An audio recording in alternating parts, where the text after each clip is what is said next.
নমস্কার। প্রতিদিনের মতো আজকে একটা রেসিপি নিয়ে আপনার সামনে হাজির হলাম। আজকে হলো নিরামিষ রেসিপি। আজকে হলো শাকরাইন। আজকে সবাই নিরামিষ খাবে, আমরা নিরামিষ খাবো। আচ্ছা, নিরামিষ রেসিপি কি রান্না করি? চলে রান্না করে চলে যায়। পুরা ভিডিওটা শুরু থেকে শেষ পর্যন্ত দেখেন।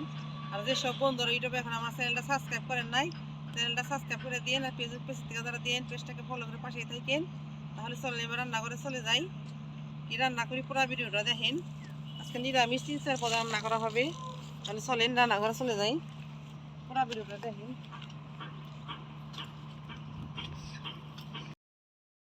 বুটের ডাল কড়াইতে জল দিয়ে দিলাম, ডালটা বসাই দিব।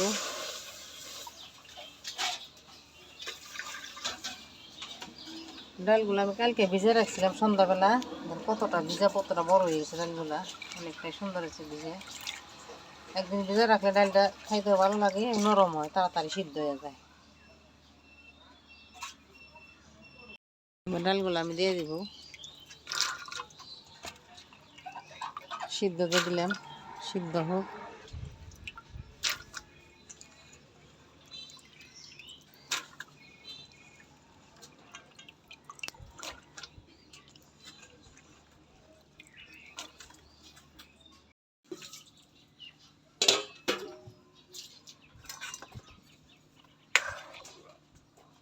ডালটা সিদ্ধ বসাই দিছি, প্রায় সিদ্ধ হয়ে গেছে না।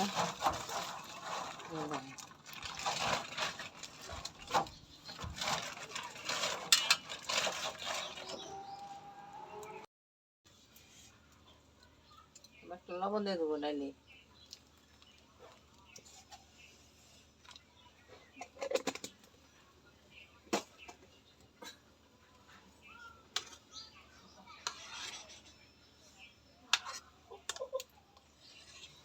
ডালে দিয়ে ফেনাগুলা ফালাই দেব।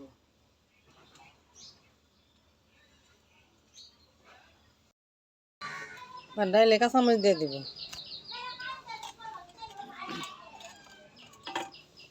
আর আদাটা ছিঁচে দিছি, ডালে দিয়ে দিব।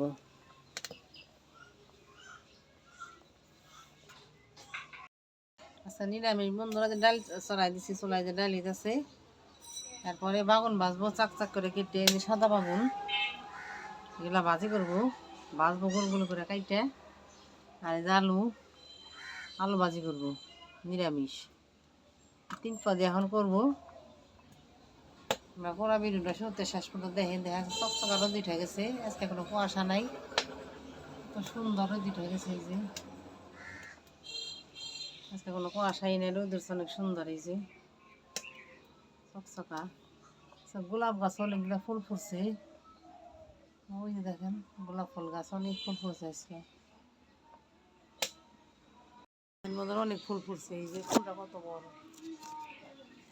এই ফুলটা, এই ফুলটা কত বড়, এই যে ফুল, এই যে কতগুলা ফুল ফুটছে। এই ফুল আছে গাছ ভরা। এই যে গোলাপটা অনেক বড়। এই যে পাই ফুল ফুটছে। এই দেখেন এই গোলাপগুলো কত বড়। এই দেখছেন কত বড় বড় ফুল। এই যে কত সুন্দর সুন্দর ফুল ফুটছে, অনেক ফুল ফুটছে গাছে। এই যে একটা ফুল, এই যে ফুল কত সুন্দর ফুল দেখছেন। গোলাপ ফুল, আজকে গোলাপ গাছ অনেক ফুল হয়েছে। ওই যে গাছটা অনেক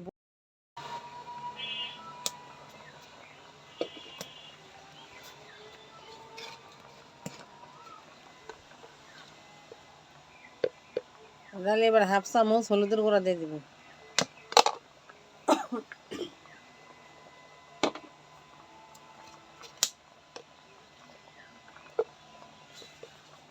এক চামচ ধনিয়ার গুঁড়া,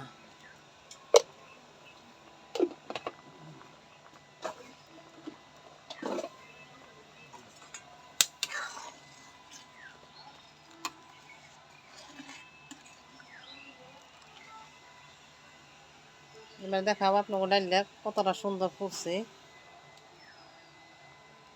ডালটা প্রায় ফুটে গেছে। এই যে আর একটু ফুটলেই হয়ে যাবে।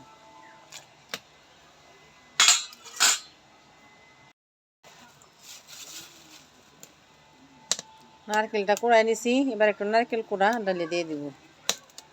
নারকেল কোড়াটা না ডাইলে দিলে ডালটা খাইতে অনেকটাই ভালো হয়। আরও একটু দিয়ে দিলাম।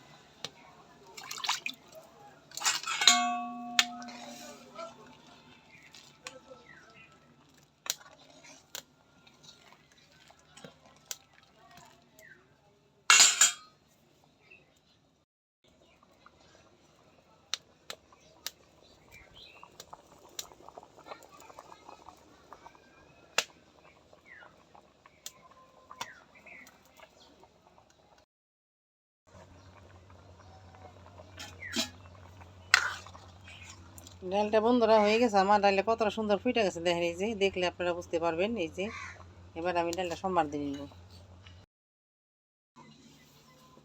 এবার ডালটা সম্বার দেবো, কড়াইতে তেল দিয়ে দিলাম।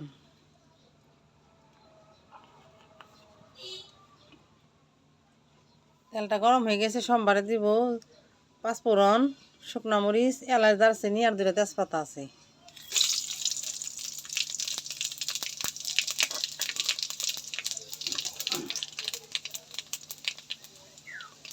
আর দেবো আদাটা আমি ছেঁচা নিছি, আদাটা দিয়ে দিব।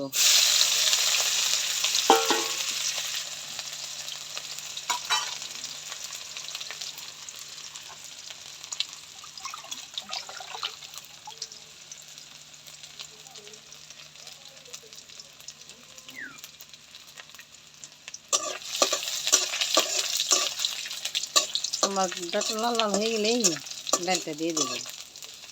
শুকনো মরিচটা যদি ডালে সম্বারে না পড়ে তাহলে ডালটা স্বাদ হইব না। শুকনো মরিচটা আমার পুড়ে গেছে, এবার আমি ডালটা সম্বারে দিয়ে দিব।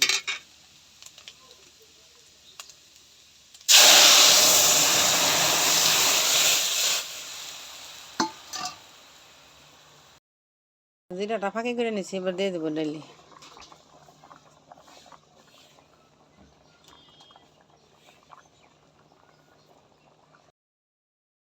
ডালটা হয়ে গেছে, ডালটা আবার নামাই নিব। দেখেন কতটা সুন্দর হয়ে গেছে ডালটা, ফুইটা অনেকটা সুন্দর হয়ে গেছে। এবার ডালটা আমি নামাই নিব।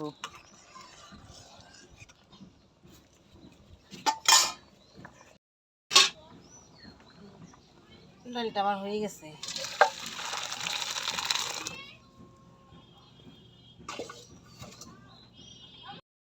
একটু লবণ দিয়ে নিই, বাগুনটা খাইতে নিছি।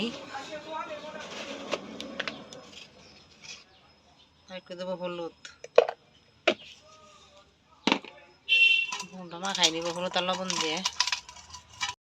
কড়াইতে তেল দিয়ে দিছি, বাগুনটা ভাজবো। এবার লবণ আর হলুদ মাখানো হয়ে গেছে, এবার চলাই দিয়ে দেবো তেলে।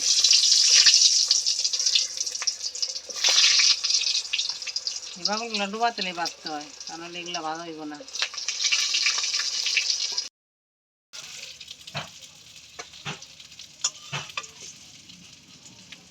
বাগুন ভাজাগুলো হয়ে গেছে, এবার নামাই নিব। কতটা সুন্দর ভাজাইছে, এরকম করে বাগুন ভাজবেন, খাইতে স্বাদ। কাঁচা কাঁচা করে বাগুন ভাজলে ওগুলো খাইতে স্বাদ হবে, লাল লাল করে ভাজবেন। হয়ে গেল, বুটের ডাল রান্না করছি, তার সাথে আছে বেগুন ভাজা। তারপরে আবার যা খাবো দুপুরে রান্না করবো। এটা সকালে সকালে ডাল আর বেগুন ভাজাই করলাম।